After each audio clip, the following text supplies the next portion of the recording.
Welcome,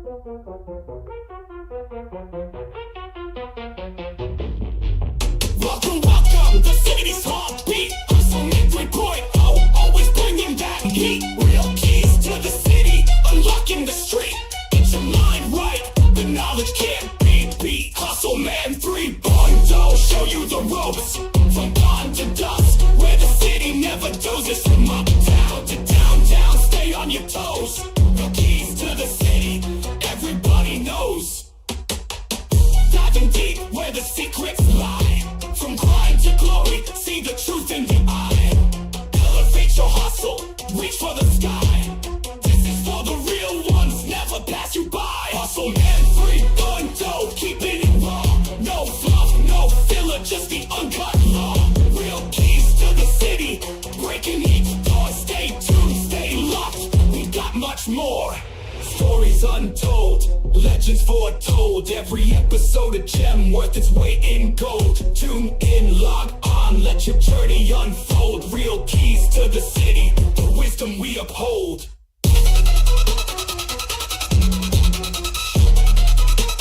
We got money knows.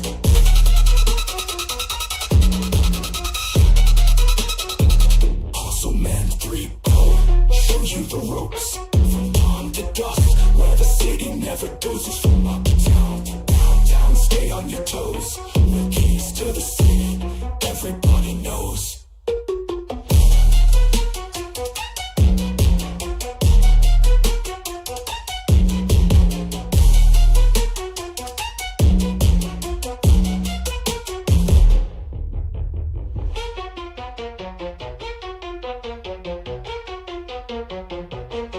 All right, so today we're going deep on Hustleman 3.0. This guy's got a YouTube channel, Hustleman 3.0, and we're zeroing in on a particular video, Heavy Affirmation Talk Thursdays. I am. Should be interesting. Yeah, just a heads up. He's pretty intense and doesn't really hold back. So be prepared for some strong opinions and colorful language. Right off the bat, he keeps repeating this phrase, I'ma do me. It's like his mantra. What's your take on that? Well, it really reflects this whole hustle culture you see everywhere these days, right? It's all about self-improvement and achieving success on your own terms. But I think the question is, does that hyper focus on the individual come at a cost? You know, do we lose sight of community and social responsibility? Okay, so he's all about this doing me thing. Yeah. But then he gets into this whole thing about memories and where they're stored. It gets kind of weird. He says memories are stored in your blood and DNA, not your brain. Yeah, that's where he veers off the scientific path. Memory is a function of the brain. But it's interesting what this belief reveals about his worldview, right? He seems to put a lot of emphasis on lineage and bloodlines, like your destiny is encoded in your DNA. So wait a minute. Is he saying that we inherit memories from our ancestors? Well, not literally. The science doesn't support that. But Hustleman 3.0 often uses metaphors and symbolic language. I think he's trying to emphasize the influence of our heritage and family history on who we are. Okay, I can see that. And then there's this whole thing about frequency. He keeps saying we need to maintain a high frequency. Right, and he ties that into affirmations. It's like frequency to him is this state of being, this energy that attracts good things into your life. Does that sound familiar? Kind of reminds me of the law of attraction. Exactly. That's what he seems to be drawing on. The power of positive thinking and the idea that your thoughts can shape your reality. Now, the scientific evidence for that is debated, but there's no denying the psychological impact of mindset. So he's saying affirmations and positive thinking can change your frequency and therefore your life. That's the gist of it. Like, we can reprogram ourselves through these practices. Okay, but then he gets really judgmental. He criticizes people who haven't graduated high school jail rats, anyone he sees is operating on a low frequency. That's where things get more complicated. Yeah. What are the motivations behind these criticisms? Is it personal experience? A broader social critique? Or is there a hint of elitism? It's definitely something to unpack. It seems like he's contradicting himself. He preaches self-reliance, but then judges people who haven't achieved a certain level of success by his standards. It's like, do it my way. You've hit on a key tension within hustle culture itself. The desire for individual achievement can come with this pressure to perform and prove yourself. It's a paradox. So we've got this guy promoting self-empowerment, but also delivering some harsh judgments. It's a pretty interesting mix. It definitely is, and it reflects some of the larger contradictions we see in society today. There's this other thing. He talks about people taking his keys for granted. Keys. What does he mean by that? It sounds like advice or knowledge he shared. But now he's more selective about who he helps, almost like he's guarding his wisdom. Yeah. He even says something about not wanting to help people who deserve to be punished by the universe. It's a bit much, isn't it? It's interesting. There's a sense of responsibility, but also maybe a touch of self-importance. Like he's the keeper of some secret knowledge. Makes you wonder who gets to decide who deserves the keys to success. Right. Then he talks about people fearing him. Not in a physical sense, but like a fear of what they don't understand. I think that goes back to his whole thing about challenging conventional thinking. Yeah. He's definitely an outsider with his own unique way of seeing the world. And he doesn't hesitate to call out those who haven't achieved his level of success. He specifically mentions people who haven't graduated high school and basically dismisses them as not worthy of his time. Yeah, there's definitely a hierarchical view there. Like he's reached a higher level of understanding and doesn't have time for those he considers below him. He also talks about life not being short but long and emphasizes living it to the fullest. But then he compares it to making love. How time flies when you're in the moment, but you can lose sight of the bigger picture. Kind of a weird analogy. I think he's trying to convey a sense of urgency. Like seize the moment, but don't get so caught up that you lose sight of your goals. He also says, check yourself before you wreck yourself. What do you think he means by that? It's about accountability. Your choices have consequences. Be mindful of your actions. It all goes back to personal responsibility. You're in control, but you got to own your mistakes. Then he starts talking about strategies specifically for YouTube. He talks about observing other people's strategies and adapting them. It's learning by doing. He's not shy about borrowing ideas. He sees it as a way to learn from those who are already successful. But then he says he's actually the originator of many of these ideas and accuses others of stealing from him. There's a real sense of ownership over his creative output. He's protective of his ideas and gets frustrated when others profit from them without giving him credit. It speaks to the competitive nature of online content creation. It seems like he's really bothered by people who copy his strategies but don't understand the underlying principles. He even compares it to playing music. Anyone can press play, but true DJing requires skill. He's distinguishing between imitation and genuine innovation. Just copying actions without understanding the thinking behind them won't lead to real success. And then he brings up this idea he had 15 years ago about releasing albums on USB drives. He says he was ahead of his time. Shows his entrepreneurial spirit, always looking for new and innovative ways to do things, but also highlights that timing is everything. He seems to have a lot of stories about people stealing his ideas. Like he's constantly having to defend his originality. It's the challenge of intellectual property online. It's so easy to copy and share content. Out of nowhere, he switches gears and starts talking about this Instagram video he saw of a man being tased by police. Classic Hustleman 3.0, jumping from one thought to another, making these unexpected connections. He's fixated on this one officer standing with his gun drawn, calls him a super RoboCop cop type. It's a powerful image, speaks to his awareness of police brutality and the power dynamics at play. But then he criticizes the man's girlfriend for trying to intervene, calls her crazy and says she's protecting the dirtiest person. Pretty harsh. Yeah, that's problematic. It's judgmental and reinforces negative stereotypes. And his commentary on the video gets even worse. He uses some really offensive language to describe the man. That's where he crosses the line. It's dehumanizing and perpetuates harmful stereotypes. We have to call that out. And then he just ends the live stream. Just like that. It's a jarring end to a very chaotic and provocative video.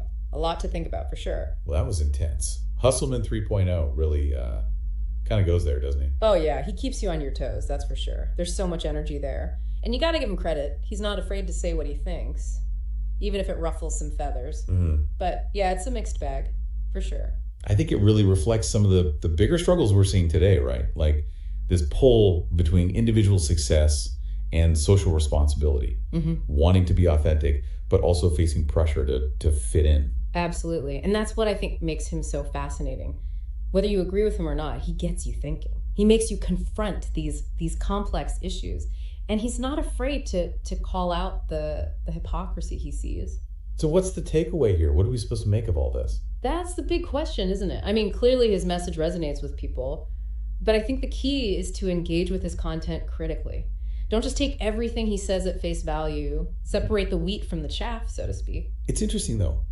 It's like he's created this whole persona, this Hustleman 3.0. Yeah. It's bigger than just one guy on YouTube now. Yeah, it's a brand, Yeah. a philosophy, a whole way of looking at the world. And that's what's so thought-provoking. What does this persona represent? Is it tapping into our anxieties about success and failure? Is it a commentary on the American dream? Or is it just a brilliant marketing strategy? It really makes you think. And for our listeners, we encourage you to check out Hustleman 3.0's channel for yourselves. See what resonates with you, what challenges you, what maybe even makes you uncomfortable. Just remember to keep those critical thinking skills sharp. Yeah. Because at the end of the day, the most important thing is to think for yourself. Form your own opinions and navigate this world with an open mind, but also a healthy dose of skepticism. Get ready, because we're going deep today Sounds good. into the world of the Hustleman 3.0. Interesting. I'm excited. He's this self-proclaimed Jedi on YouTube. And wow, this guy, Oh, this should be good. he's got some ideas, man, about the future. Like what kind of stuff? Just wait, flying cars, reptilian encounters. Oh, hold on. I'm not making this up. Okay, you got my attention. Yeah, we're going through his YouTube channel, seeing what it's all about. I mean, the name alone, Hustleman 3.0, kind of says it all. That blend of like hustle culture, Yeah. but then also this like almost spiritual. Strange. Yeah, it's like almost a contradiction. It is. He's got this whole thing with like pool parties, Okay. but then interstellar travel in the next sentence. Really? I'm not kidding. See, that's what makes him so. Fascinating. Yeah. Like, what is this guy all about? Well, one thing he's big on is this new holiday he's declared, A holiday. Abundance Day, April 17th. And get this, he claims that's the day everyone gets what they desire. Like literally, Wow. That's a big claim. right? And it all ties back to this source he keeps talking about. Ah, so it's not just random. There's a system. Exactly. He's got a whole philosophy built around it. So what is the source then? He describes it as this, like higher power provides for those who, Help others. help others work hard. Okay, so there's effort involved. Right. But the reward, he claims, is like Abundance. total abundance. Interesting. So he's not just promising stuff. No. There's a moral element to it. There is. And he's adamant about it. He says, Dad, I guess, meaning the source, Okay. has shown him and his crew they don't lack anything Because of their work. because of their hard work for people. Yeah. See, now that's smart. How so? He's making it aspirational, not just like a handout. Right. You got to earn it. Right. Work hard, help others, then the universe provides. Exactly. And he makes it sound so casual. Like it's just a fact of life. Exactly. Like, oh, yeah, we don't lack for anything, real nonchalant. That's powerful, for people who are struggling. Yeah, who want something to believe in. He's offering a solution. He is. But then it gets a little darker, Oh, how so? Starts talking about these constant tests, people trying to disconnect him from the source. So it's not all sunshine and roses. No, there's struggle involved. He calls it battling ill frequencies. Ill frequencies. Yeah, and he even tells this story about a crazy ill frequency battle with someone who hurt a child. It's intense. Whoa, hold on. So now we've got like almost a spiritual warfare element. Right, it's us versus them. Good versus evil. And he's the warrior, the protector. That's a strong image, especially with the child involved. Right. It tugs at the heartstrings. Definitely. He's not just some guru talking in the abstract. No, he's got skin in the game. He's facing real threats, fighting for what he believes in. And then, get this, he brings in Jedi imagery. Jedi. Like Star Wars. Yes. He talks about flying through space in his custom craft, powered by high frequency energy. This is wild. I know, right? It's like spirituality meets sci-fi. It's like he's drawing from everywhere. He is. It's this weird mix of new age, conspiracy theories, pop culture. It's almost like he's creating his own mythology. He is. And he describes this flying car in detail. Really? What kind of details? Twin control pads, waterproof consoles, oxygen converters. He's really thought this through. He has. And he says it all with such conviction. That's the key, right? Belief. Yes. He believes it, so his viewers are more likely to believe it too. Especially if they're looking for an escape Right, from the everyday world. into this fantastical realm where anything is possible. Exactly. But then he releases this rap song, Cold World. A rap song. Yeah, and it's dark, man, full of paranoia and distrust. So not so abundant anymore. It's weird, right? It's like he's acknowledging the harsh realities. To make his vision of a better future seem even more appealing. I think you're right. It's like he's saying, look, this is the world we live in, but it doesn't have to be this way. He's offering an alternative. He is, but it's a complex message. It is full of contradictions. That's what makes him so fascinating to dissect, right? Absolutely. There's a lot to unpack here. Well, let's take a listen to a bit of this Cold World song and see what you think. Okay, I'm ready. This is just a snippet, but it gives you a feel for the vibe. Get it. Here we go. The world is cold. Don't trust nobody. World is cold. Even your family world is cold. Your world is cold. A snitch world is cold. The world. Intense, right? Wow, yeah, that's bleak. It is, and yet he somehow manages to blend that with this bravado about his own wealth and power. It's like he's both a critic of the system and a product of it. You nailed it. It's that tension that makes him so intriguing. Definitely, there's a lot more to explore here. We've only just scratched the surface. I'm ready to dive deeper. Let's do it. And it's not like he's doing this alone, you know? No, he's got his crew. His fellow Jedi, right? All on this same journey. Exactly. Which is key for a lot of people, I think. That sense of community. Yeah, not feeling alone and believing this stuff. Especially when it gets as out there as some of his ideas. He's definitely pushing boundaries. Oh, yeah, like this whole activating and opening your eye thing. Right, becoming aware of this hidden truth. Right, and it's not just about knowing it. No, there's action involved. Yeah, gotta hone your skills. Jedi skills, that is. Right. And all this ties back to the spacecraft, the technology. Which he describes in such detail, it's amazing. It's like almost too much detail sometimes. But that's part of the appeal for some people. You think so? Sure, it makes it feel more real.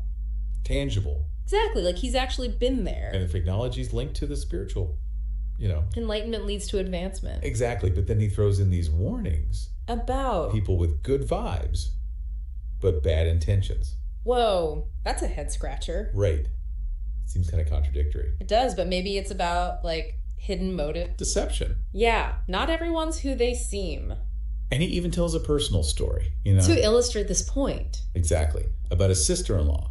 What happened? She was killed by an elderly driver, a total accident. So, like, even when things seem okay? There can be danger lurking. Right. Gotta stay vigilant. Exactly. And then he throws in the Bermuda Triangle. No way, really. I'm telling you, this guy jumps all over the place. So what's his take on it? Of course, the Jedi know the truth. They can see through the lies. Yeah, they're the enlightened ones. It's like he's creating this elite group. Us versus them again. But with a spiritual twist. And he gets really defensive about people thinking he's faking it.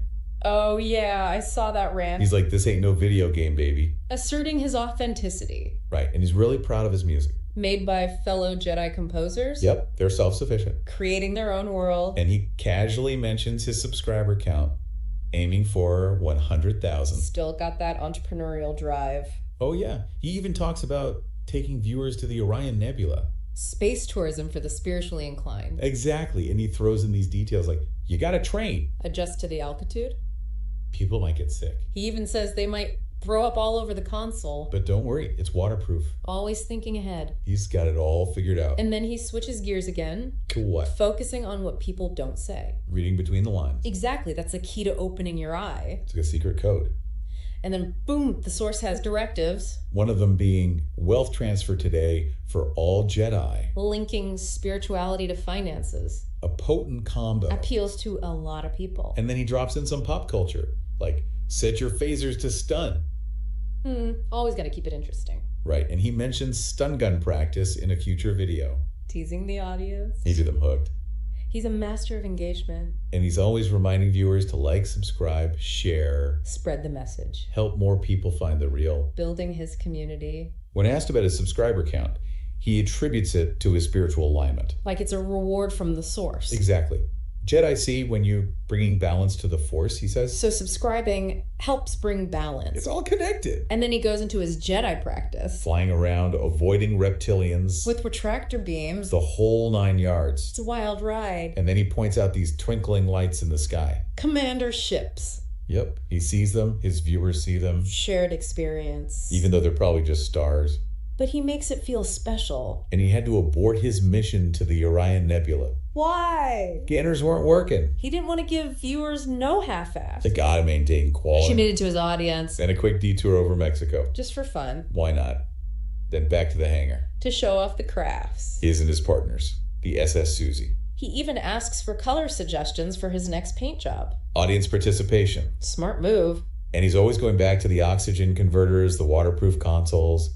Gotta hammer home those practical details. Make it all feel real. He's really good at blurring those lines. He is. And then he signs off, Hustleman, Admiral Hustleman, signing out. Quite a title. He's built a whole universe. And he's inviting us all to join him. So, what do we make of all this? I mean, we went from pool parties to Jedi training to battling reptilians with retractor beams. Yeah, it's quite a mix. It really is. The Hustleman 3.0's world is, well, unique. It's one word for it, but he's clearly tapping into something, right? I mean, people are drawn to this. Oh, absolutely. He's got a growing audience, and it's not hard to see why, There's this whole blurring of reality and fantasy happening online. Right, and he's right there in the middle of it. Exactly. And it's like he's giving people permission to believe in the impossible. And to maybe make some money along the way with all this talk of wealth transfer. Right. He's definitely got that hustle mentality, but it's intertwined with this spiritual element. Yeah, it's a strange combination, but it seems to be working for him. It does, and I think it speaks to a deeper need, People are searching for meaning, for something to believe in. Especially in a world that often feels chaotic and unpredictable. Exactly, and he's offering a sense of order, of purpose, even if it comes with reptilian encounters and stun gun practice. And he doesn't shy away from controversy either. No, he seems to embrace it. Like he enjoys pushing people's buttons a little. Maybe he just genuinely believes what he's saying. That's the question, isn't it? Is he a visionary, a charlatan, or something in between? It's hard to say for sure, but I think there's a bit of truth in all of those labels. Yeah, he's a complex character, that's for sure. He is, and I think he reflects the complexities of our time, The rise of alternative belief systems, the power of social media to create these echo chambers. And the search for belonging, for connection in a world that often feels isolating. It's all there in his videos if you look closely enough. So where does that leave us? What's the takeaway from all of this? I think the takeaway is that we're living in a time of incredible change and upheaval, and people are grappling with these big questions about meaning, about truth, about reality itself.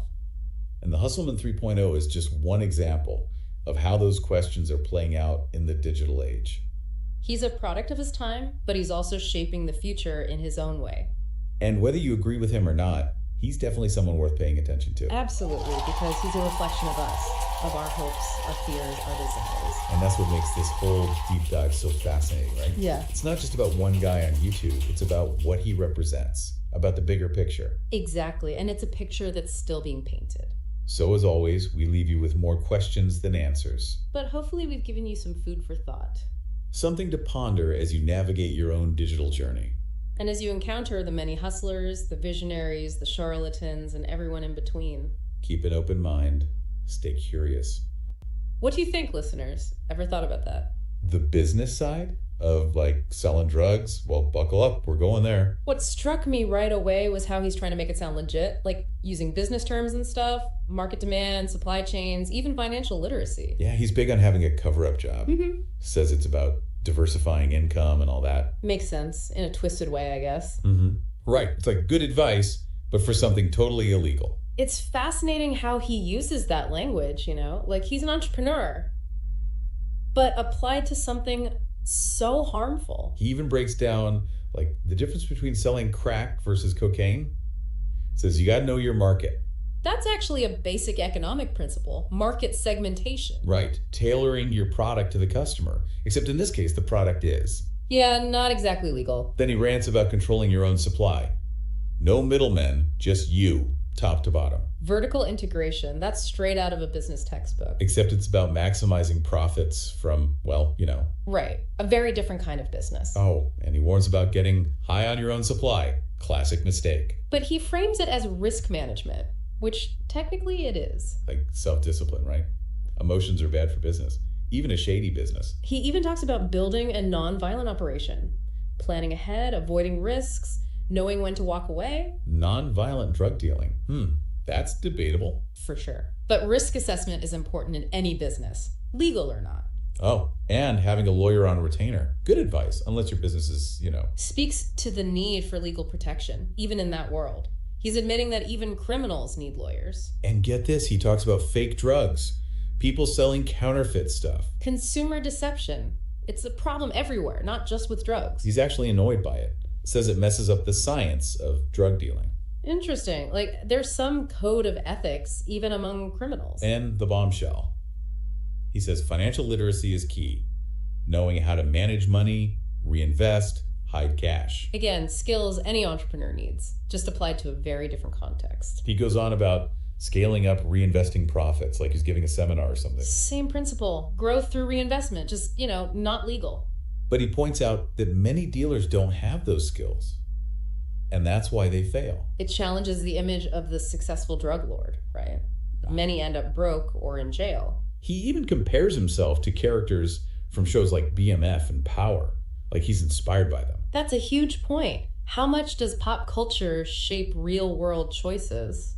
It's like, are those shows glamorizing a dangerous lifestyle? Right. Making it seem cool? He specifically mentions Tariq from Power, selling drugs with an app, using coffee cups, stashing stuff on the school roof. He calls that science. Can you believe it? Science. It's like he's trying to make it sound intellectual, legitimate. It's so strange. This mix of street smarts, business talk, and TV references. It's his own twisted philosophy, I guess. It's making me rethink everything I thought I knew about this whole world. Me too. It raises big questions about why people get involved in this in the first place. Like, what are the societal factors that lead to this? Exactly. It's a complex issue, and this guy, in his own weird way, is making us think about it. It's funny, he talks about all this strategy and science, but then he also spends a lot of time warning about, the downsides. Right. It's like he's bragging, but also scared at the same time. He even says something about feeling like a legend if he quit the game. Like he could have been something else. Yeah, like there's this other path he could have taken. Makes you wonder what he could have done if things were different. Right. Like imagine if all that energy, those street smarts, were used for something good. Instead of, illegal stuff. It makes you think about those systemic issues, right? Yeah. Poverty, lack of opportunity. Like what pushes people into this life in the first place? Exactly. It's not always a choice. He also talks about watching other dealers mess up. Play themselves, he calls it. Getting hooked on their own product, making dumb decisions. That's gotta be tough to see. Yeah, and he talks about the paranoia, the betrayals, the violence. Not exactly the glamorous life you see in the movies. Definitely not. It's kind of sad, actually. He's seen so much bad stuff. He tells this story about a dealer who was secretly using, Oh, wow. cutting the product to hide his addiction. That's messed up. Yeah, and it shows how much distrust there is in that world. And how addiction can ruin everything, even your so-called business. But then he goes back to this science thing. Like he's trying to convince himself it's all under control. Like there's a system, a logic to it all. It's his way of making sense of it, I guess. Yeah, like his own set of rules. It's interesting, though. Even in illegal activities, there are usually some kind of rules. Like unwritten codes. Yeah, sociologists call it the informal economy. So it's not just about business, it's about a whole social structure. Exactly. A subculture with its own values, even if they're twisted. It's kind of like he's saying, you got to be a strategist, a psychologist, a financial expert. And a survivor, all at the same time. Sounds exhausting. It's like he's both glorifying it and warning against it. Like, he sees the appeal, but he also knows the dark side. It's a really complex message. He also talks about luck, timing, knowing when to get out. That's important, right? Even with all the planning, there's still chance involved. Like, you can't control everything. And then he tells people to get a job. Huh, that's unexpected. Like he's saying, don't follow my footsteps.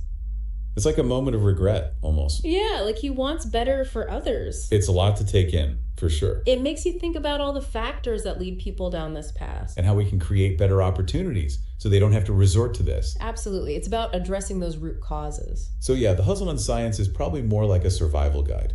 But it gives us a glimpse into a world we don't usually see. It makes us ask some tough questions. For sure. About society, about choices, about the stories we tell ourselves. Well, this has been quite a ride. Definitely thought-provoking. And now for something completely different. Oh, what's next? We're going to talk about how the Hustleman is obsessed with pop culture. Pop culture. Yeah, he's always referencing shows like BMF and Power.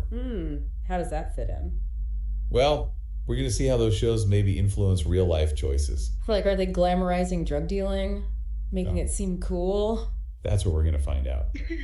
Okay, so the Hustleman and pop culture, right? He's really into those drug dealing shows. It's like he sees them as how-to guides almost. He loves BMF, Power, all those. Always name dropping them. And using them to like prove his points, like they're documentaries or something. He's obsessed with Tariq from Power. You know, the kid who sells drugs through an app. Oh yeah, the one with the coffee cups and the stash on this little roof. That's the one. The Hustleman thinks that's super innovative. But it's a TV show. It's not real life. Right. But he seems to think it is. Like, it's blurring the lines for him. I think that's the danger, right? These shows can make it seem glamorous, especially for younger people watching. Makes you wonder if they're contributing to the problem. I mean, we can't just blame TV shows. People have to make their own choices. True, but you have to admit, those shows can be influential. Definitely. They shape how we see things, even if we don't realize it. And the Hustleman's definitely been shaped by them. It's like Yeah. you're part of his science now. It's a weird mix, right? Real life experiences and fictional characters all mashed together. It's like you can't separate them anymore. And that's what makes it so fascinating, but also kind of scary. He's so caught up in this world, this image. So, bottom line, can there really be a science to drug dealing? I think what he calls science is more about surviving than anything else. It's how to stay alive in a dangerous game. But it's a game with really high stakes. And those TV shows, they don't always show that part. Right. They focus on the money, the power, the excitement. They leave out the consequences. And the Hustleman, he sees those consequences every day. He knows how it can go wrong. But he's still drawn to that world, that image. It's like a contradiction he can't escape. Viewer discretion advised. This video contains gratuitous use of profanity and uncomfortable pauses to compensate for lack of professionalism and original thought. Viewer discretion advised.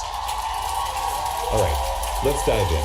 We're talking shape-ups today. You know, those super crisp, sculpted looks. Yeah, they've become iconic, haven't they? Absolutely. And today we're focusing on the origins of the curve shape-up, the one sometimes called the Gumby. Right.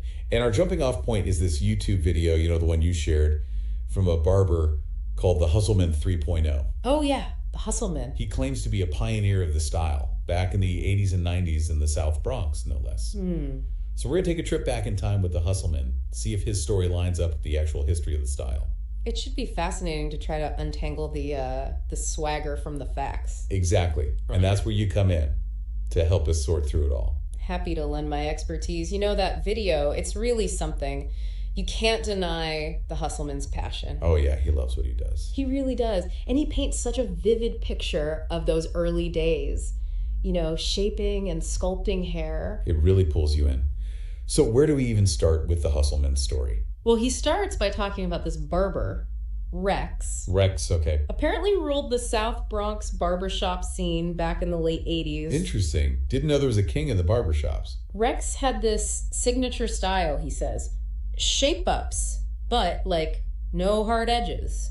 Just smooth, rounded. Oh, kind of like a fishbowl. Exactly. He even calls them fishbowl shape-ups. Okay, I kind of see it. And these fishbowl cuts are really interesting from a historical perspective. How so? Because they show a simpler, more foundational approach to the shape-up, you know?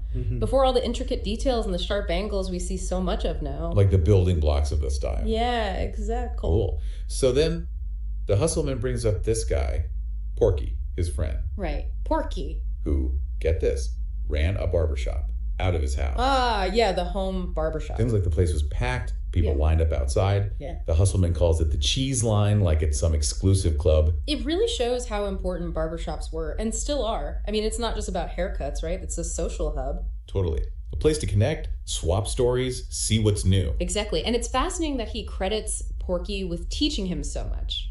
Ah, so it's like a mentor-mentee type of thing. Yeah, you could say that. Porky kind of showed him how to go beyond the basic cuts.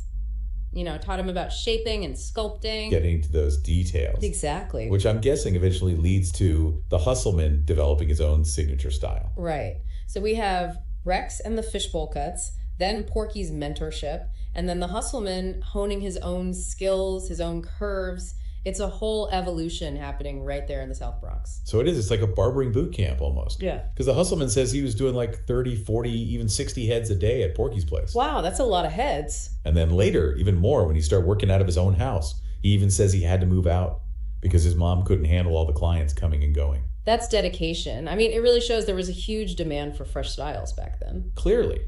And the Hustleman was ready to meet that demand, turning his house into a barbershop. Yeah, he definitely had that entrepreneurial spirit, saw an opportunity, and went for it. So it's not just about the styles themselves, but also about the people behind them and the hustle it took to make it all happen. Absolutely. And what's interesting is how the Hustleman tries to distinguish himself. You know, he's not just cutting hair, he's shaping it, sculpting it. He considers himself an artist. Pushing the boundaries of what you can do with clippers. Right, he's creating art. But here's the thing, he's very clear that he was doing all of this back in the late 80s and early 90s, way before all the fancy tools and techniques we see today. You mean like the social media barbers with their perfectly lit videos? Exactly. So he's emphasizing that back then it was all about raw talent and skill.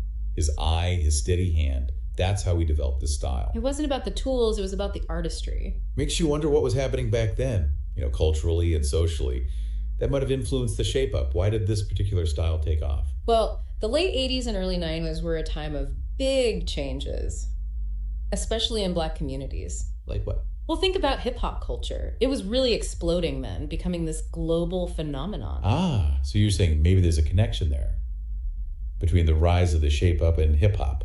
Maybe. That's interesting. We should definitely explore that more. Yeah, let's dig into that. It's fascinating, right? How hairstyles can almost become these cultural markers. Yeah, like a visual language. Exactly. And one thing that stands out in the Hustleman story is his observation that the shape up, which he and his peers were doing in the Black community, started to appear on men outside of that community. You're right. He does point that out. He's like, hey, we were doing this back then and now it's everywhere. Right. It's like how styles so often seem to flow from the margins, from specific communities into the mainstream. Makes you wonder about the dynamics of that, right? Yeah. Does something need to become mainstream to be seen as valuable? It's a good question. It gets to those bigger issues like cultural appropriation. Oh, yeah. Who benefits when a style crosses over, Does the original community get the credit? Or do they just get to see their creativity kind of co-opted? Right. And the Hustleman, he doesn't explicitly say he feels ripped off or anything. No, he doesn't. But there's a sense, maybe a little frustration when he talks about seeing white men sporting the shape up. Yeah, I picked up on that too. A mix of pride, seeing it spread, but also maybe, like you said, a bit of frustration. Like maybe those early innovators didn't really reap the rewards of its popularity. Yeah. And speaking of rewards, you can't talk about that without talking about economics. Right. Think about how much money the hair industry makes today. Are the folks who originated some of these trends seeing any of that? That's the question, isn't it? It's a complex issue, for sure. But going back to the Hustleman, I think it highlights how important those old school barbershops were. They weren't just about getting a haircut. They were cultural hubs. Exactly, where style and creativity were nurtured. And those barbers, they were like artists, innovators, entrepreneurs, even if they weren't always recognized as such. Yeah. The Hustleman had the cheese line at Porky's, then his own busy setup at home. He might not have had a fancy salon, but he was tapping into something. That's right. And his experience, it shows this whole dynamic of styles developing within specific communities, gaining traction, then going wider. It's like the shape up is this tangible example of that cultural exchange. Yeah. With all the complexities and the contradictions. It certainly is. And while we can't say for sure the Hustleman invented the curved shape up, his story does make us think about these bigger questions. Like, who do we consider to be the influencers? Who gets to tell these stories? And whose contributions do we recognize, right? It encourages us to look beyond the surface, I think, to think about the history and the hands that have shaped the trends we see. I agree. Whether it's a hairstyle or a fashion trend or a certain type of music, there are always deeper stories there.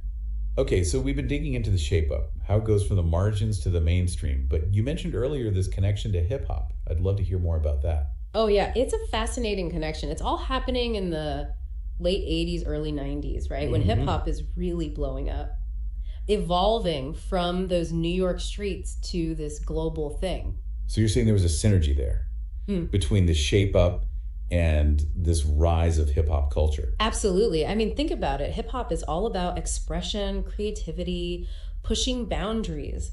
And those values were reflected in the fashion, the dance, and yeah, even the hairstyles. So it wasn't just a haircut, it was part of a movement. Exactly. It had that spirit of innovation, creating something new and fresh, standing out, expressing your individuality. Style and attitude. Yeah, and it's no coincidence. It comes from a community that's always used hair as a powerful form of self-expression. So the shape up became like a visual symbol of hip hop. Yeah, a way to show you were part of something. Mm-hmm. And it's not just about aesthetics, it's also about that entrepreneurial spirit. A lot of those hip hop pioneers were finding creative ways to build something new. So like the Hustleman with his barbering, right? Yeah, exactly. He saw a need, he saw an opportunity, and he went for it. Much like those DJs and MCs. Right. Turning their passion into a business. Yeah. It's like the shake up in hip hop. We're both driven by that same energy, that same drive to create, innovate, and make a statement. Yeah, and that energy resonated with people well beyond the South Bronx. That's part of what helped propel hip hop and the styles associated with it into the global phenomenon it is today. It's amazing, isn't it, how something like a hairstyle can be connected to so much, to history, to social change, all of it. It really is. And it reminds us that even the things that seem mundane can be windows into bigger stories. It's funny, how something as simple as a haircut can get us talking about all this. Yeah, you're right. The Hustleman story, it's really made me think about how much meaning we give to our hair. It's true. Hairstyles, they're so much more than just what you like, Right. They're a way to express yourself. They reflect your identity, your culture even. And the Hustleman, he actually says something really interesting in the video. Oh, yeah. He says, how you gonna know where you're going if you don't even know where you came from?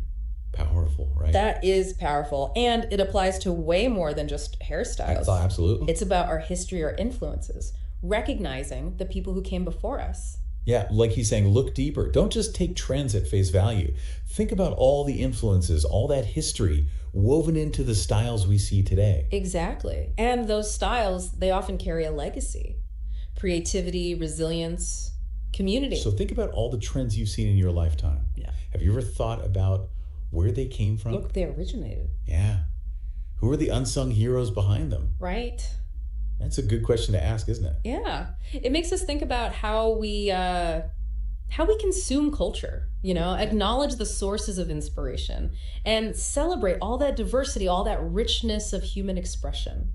Okay, so we've been deep diving into the shape up, the Hustleman story. What are we walking away with here? What are some key takeaways for our listeners? Well, first and foremost, I think we got to remember that hairstyles, they're not just about how they look. Right. They can be a powerful reflection of who we are, our identity, our culture. They can even reflect social change.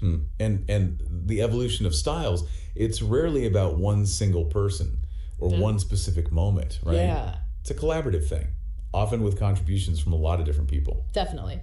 And we need to acknowledge the folks who reach mainstream success, but it's just as important to celebrate those unsung heroes. The ones behind the scenes. Yeah.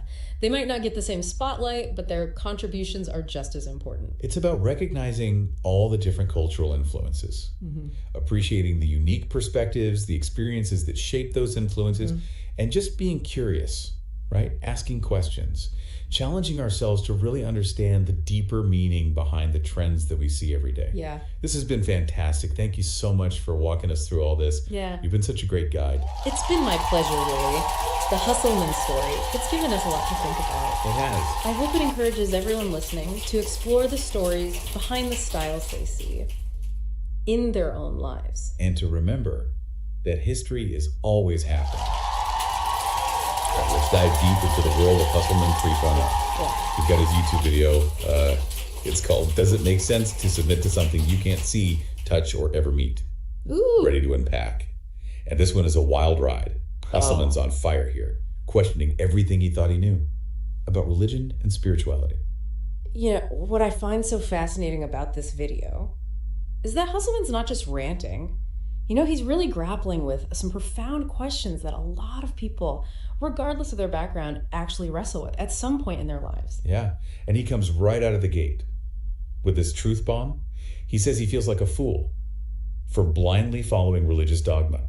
It's like he's waking up and realizing that he's been living on autopilot. Right. Accepting beliefs that were just handed to him without ever really questioning them. He even compares it to accepting his given name, something he had no say in. That's such a powerful analogy. It really makes you think about all the things we inherit, our beliefs, our values, even our identities, and how much of that we truly own versus what's been kind of imposed on us. And it really sets the stage for this central question of the video, which is, how can we submit to a creator that we can't see, touch, or interact with? And he doesn't shy away from getting personal either. He talks about prayer and how he's starting to question the whole idea of seeking energy from an external source. He believes that we all have this, I don't know, he calls it a glow within us, this inner power that we can tap into. Yeah, this reminds me of a lot of Eastern philosophies and even some Western psychological theories that really emphasize the power of the self. It's about recognizing that we're not just empty vessels waiting to be filled by some external force, but that we actually have agency, we have potential, and we have the ability to create change from within. Totally. And it gets even more interesting. When he starts talking about good versus evil, specifically the devil, he points out that he doesn't see the devil harming people. He sees humans doing that. It's like he's challenging this traditional binary of good and evil, that externalization of negativity. He's shifting the focus back to human responsibility and acknowledging that we have the capacity for both great good and great harm. And that's a powerful, albeit uncomfortable truth to confront. Yeah, and Hustleman doesn't hold back. He goes on to question the King James Bible, specifically citing the author's alleged connection to a satanic Bible. Wow. And he's really concerned about manipulation, especially through religious texts that have been held as sacred for centuries. What I find really intriguing here is that he's not necessarily dismissing the Bible entirely, but he's urging people to be critical thinkers. Yeah. Don't just accept things blindly, even if they're coming from a source that you've always trusted. Do your research, ask questions, and come to your own conclusions. He's really advocating for personal understanding over blind faith. Yeah, and that's where his personal experiences come in. He talks about trying different religions, searching for that connection, but ultimately feeling disillusioned. Like he was trying to fit into a mold that just wasn't made for him. This is a common thread that we see in the journeys of many spiritual seekers. They try on different belief systems, different practices, looking for that sense of belonging, of truth. But sometimes it takes a process of deconstruction, of questioning, to arrive at a place of authentic understanding. And for Hustleman, part of that deconstruction involves reevaluating a really powerful experience that he had, manifesting money for his mother's funeral after she passed away. And this is where we see a major shift in his thinking. Initially, he saw this as a blessing, something bestowed upon him by a higher power. But now, he's reinterpreting it as a testament to his own manifestation abilities. He's reclaiming that power, attributing the outcome to his own inner strength and intention. It's a profound realization. He's moving away from that sense of dependence on external forces and embracing the idea that he has the capacity to create change in his life. He's not just a passive recipient of blessings. He's an active participant in shaping his reality. Totally. And what's interesting is he links this ability to manifest back to his childhood experiences. He talks about growing up in a challenging environment, having to adapt and overcome obstacles, and how those experiences really honed his ability to attract what he needs. He even mentions his inner child, implying that the resilience and resourcefulness that he developed as a child are still very much a part of him today. Right. And, this is where things start to get really interesting. The power of the inner child, the impact of our past experiences, and this ability to manifest our desires. There's so much to unpack here, so I think we need to dive deeper into this in part 2 of our deep dive into Hustleman 3.0's world. So, picking up where we left off, it's fascinating how Hustleman 3.0 connects his evolving understanding of self-power to his childhood experiences. It's like he's realizing that the seeds of his ability to manifest were planted way back then. It's almost like he's saying, hey, look at the tough kid I was. I learned to survive, to hustle, to make things happen. And that same grit is what's allowing me to manifest my desires today. Exactly. He's tapping into that power of the inner child, that part of us that's still so full of wonder, resilience, and creative energy. And he's not just reminiscing, he's making a direct link between those early experiences and his present ability to shape his reality. Yeah, and he even goes so far as to question the very concept of God's name, saying that it just sounds stupid to him. He prefers to call the creator, stripping away the dogma and focusing on the source itself. There's a real sense of him shedding layers of religious conditioning, like getting down to the raw essence of what he believes in. Yeah. It's like he's saying, let's cut through the noise, the rituals, Yeah. the labels, and connect with the creative force of the universe in a way that feels authentic to me. And that authenticity leads him to challenge this traditional concept of heaven as a place we go after death. Right. Calls it a trick bag, something that distracts us from living fully in the present moment. This is a common theme in a lot of spiritual traditions.